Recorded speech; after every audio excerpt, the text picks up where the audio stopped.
দাদি বিয়া করো। তোর এই শরীর দেখে কে তোরে বিয়া করব বাপ?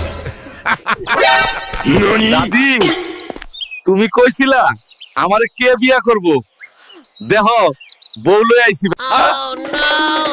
হালকা দুধ খায়ালো। দাদি বালতি ভইরা লইয়া হ, এইটুকু তো হইব না। হালকা তুই আমাদের তোর বুয়াতে দাওয়াত করলি খাবার জন্য, কিন্তু তুই তো আমাদের দিয়া অনেক কাজ করাচ্ছিস। বোকার দল, যত কাজ করবি তত ক্ষুধা লাগবে, বেশি খেতে পারবি। দাদা শেষ। হালকা কাস্তে দিয়া কাটিস, পুরো জমি নষ্ট করে দিস না রে। হালকা গরু গোসল মানে নদীতে ছুঁড়ে ফেলা না, আস্তে পানি দে। ওরে বাবা হালকা,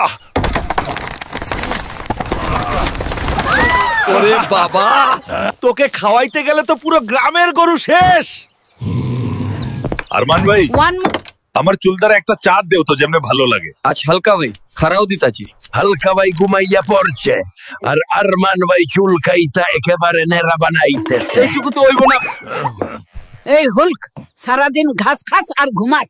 এই নেবাগ বাজার করে নিয়ে আয়। আচ্ছা দাদি যাচ্ছি। মামা লাউতের দাম কত?